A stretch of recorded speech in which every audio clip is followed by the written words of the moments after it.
Hello all, I am Ritesh Sohan working as an assistant professor in computer engineering department at Mahatma Gandhi Institute of Technical Education and Research Center, Navsari.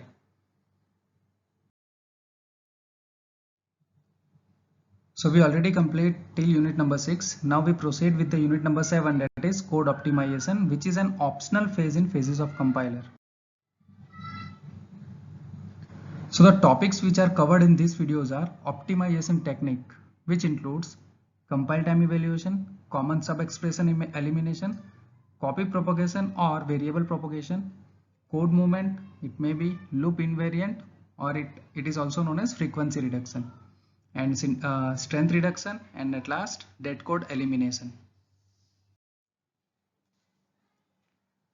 So this is the scenario of compiler where source code is transferred into the or translate into the target code.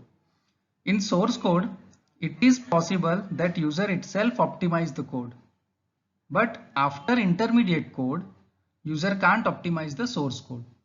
So after intermediate code, if the compiler have the capability, then and only then compiler itself optimize the code after intermediate code generation. So if the developer develops such type of compiler that can be optimized the code, then and only then compiler itself optimize that code. So the code optimization is an optional phase in phases of compiler, because if compiler cannot optimize the code, then also the result is not vary. So the advantages of code optimization is that the intermediate code can be optimized to produce efficient object code. Also, the code optimization allows faster execution of the source code by making minor modification.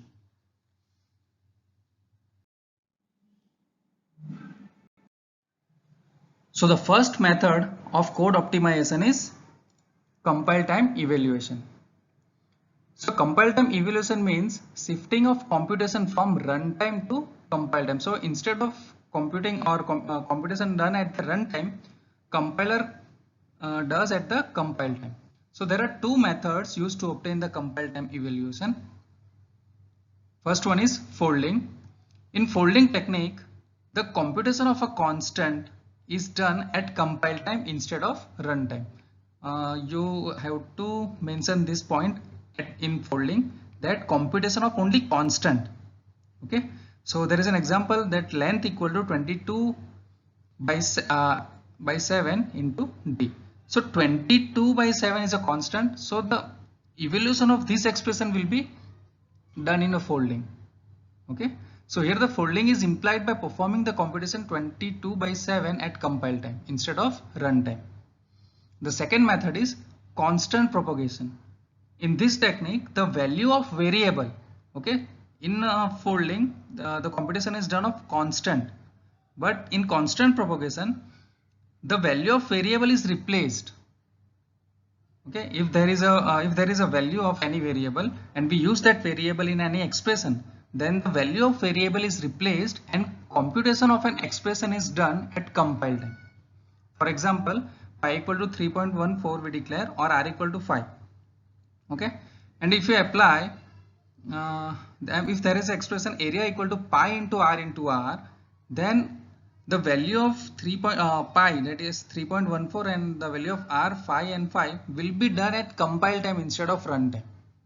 Okay, the value of this variable are replaced by its value. Okay, so here at the compile time the value of pi is replaced by 3.14 and r by 5. Then computation of 3.14 into 5 into 5 is done during the compilation instead of runtime evaluation.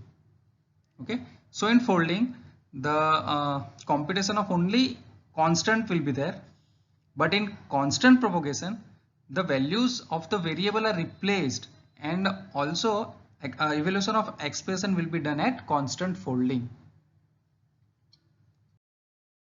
So the second code optimization technique is common sub expression elimination. So the common sub expression is an expression appearing repeatedly in the program which is computed previously. If the operands of this sub expression do not get changed at all, then the result of such sub expression is used instead of recomputing it each time. For example, Suppose there is a 3 address code like t1 equal to 4 into I, t2 equal to a of t1, t3 equal to 4 into z, t4 equal to 4 into I, t5 equal to n, t6 equal to b of t4 plus t5. You can see that the value of I cannot change anywhere when this expression is computed, t4. So this can be eliminated. Okay, so instead of t4, here we can write t1. So after common sub expression elimination, t1 equal to 4 into I. What is our t3? 4 into j. But what is our t4 now? t4 equal to n. And instead of this t4, what we write? t1. Because the value of I is not changed previously. Okay. So this type of common expression can be eliminated for code optimization in common sub expression elimination. The next optimization technique is copy propagation. It is also known as variable propagation. So copy propagation means use of one variable instead of another. For example, we have a statement y equal to x, z equal to 3 plus y. So here we assign the value of x to y. So why we use here y? Instead of y, we can use x and we can eliminate this statement. Let's see how.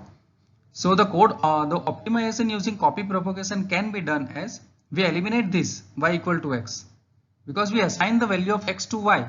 So instead of this y, what we use x. The result is not varying. So here the value of y is eliminated.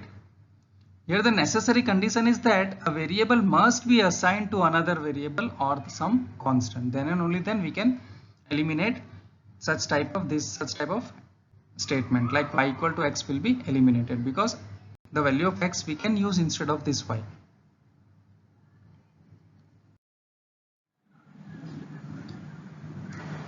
The next optimization technique is code movement. It is also known as loop invariant or frequency reduction. There are two basic goals for code movement. First one is to reduce the size of the code, also to reduce the frequency of the execution of code. Loop and invariant optimization can be obtained by moving some amount of code outside the loop and placing it just before entering in the loop. Execution time of a program can be reduced by moving code from a part of a program which is executed very frequently to another part of the program which is executed fewer times. This method is called code movement or code motion. Let's see the example.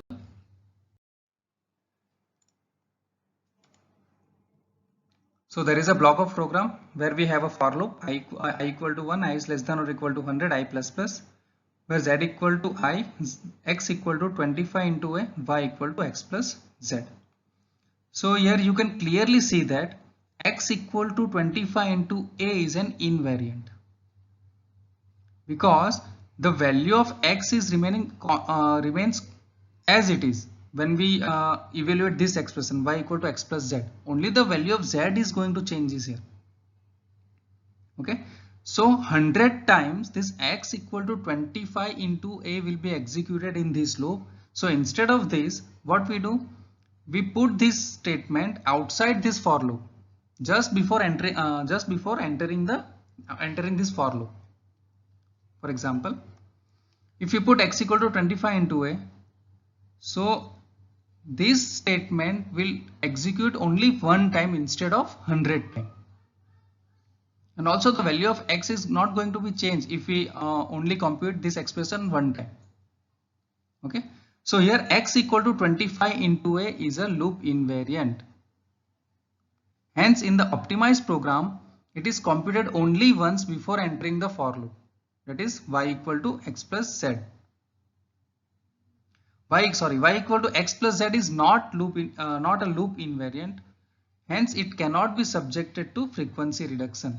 Why y equal to x plus z is not a loop invariant? Because the value of this I will be changed. And when the value of I will be changed, the value of z is also going to be changed when the for loop repeatedly, when this code is in the loop. That's why y equal to x plus z is not a loop invariant.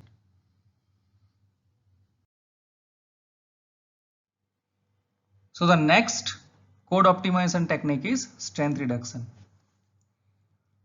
So the strength reduction optimization replaces the occurrence of time consuming operation, that is a high strength operation, by a faster operation, that is a low strength operation. For example, replacement of multiplication by addition. So multiplication is a high strength operator and addition is a lower strength operator. This multiplication takes more time. It consumes more time compared to addition. Suppose if we have a 2-digit or 3 or 4-digit number and we have to multiply with any number, any 2-digit number or 3-digit number. So compiler have to perform multiplication also and addition also, and then the answer will be collected. But in addition we only have to perform one operation, that is addition. But in multiplication we have to perform two operations, multiplication as well as addition. That's why multiplication is a high strength operator, because it takes more time compared to addition. So similarly, the replacement of division is also done by subtraction and the multiplication by addition. Let's see the example. Suppose there is a block of code where for loop will be there, I equal to 1, I is less than equal to 50, I plus plus, and count equal to I into 50. So what the answer of count will be? In first iteration 50, then 100, 150, 200 and so on. Okay. So let's see how compiler reduce this code with the help of strength reduction by replacing the high strength operator, that is multiplication, with addition. So it simply do, it takes temp equal to 0 before entering the loop, and temp equal to temp plus 50. So the value of this temp is 50 and the value of temp will be assigned to count. So what is the value of this count at first iteration? 50.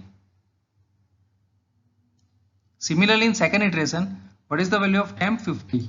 So 50 plus 50 is 100. So the value of count is 100.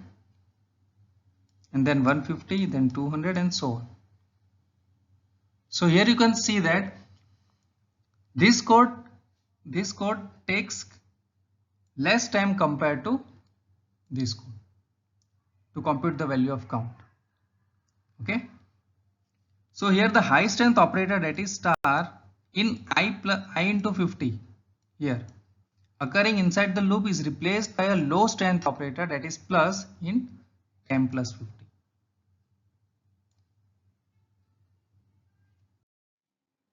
So the last code optimization technique is that code elimination. So the code which can be omitted from the program without affecting its result is called a that code.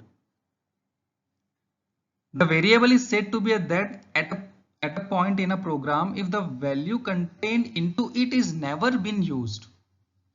The code containing such a variable is supposed to be a dead code. Let's see the example. Suppose there is a partial code where a equal to 5, and if we write a if statement that if a equal to 5, then c plus plus, and we print the c, else k plus plus, and printf, this is a dead code. Why this is a dead code? Because the value of a is always going to be 5, because we assign here a equal to 5. So this else part is not going to be true any time. Okay, so this code is our dead code. So therefore this statement can be eliminated and optimize can be done. Okay. So here we complete unit number 7, that is code optimization. I hope you understand the code optimization techniques. So in next video we are proceeding with the unit number 8, that is code generation. Thank you.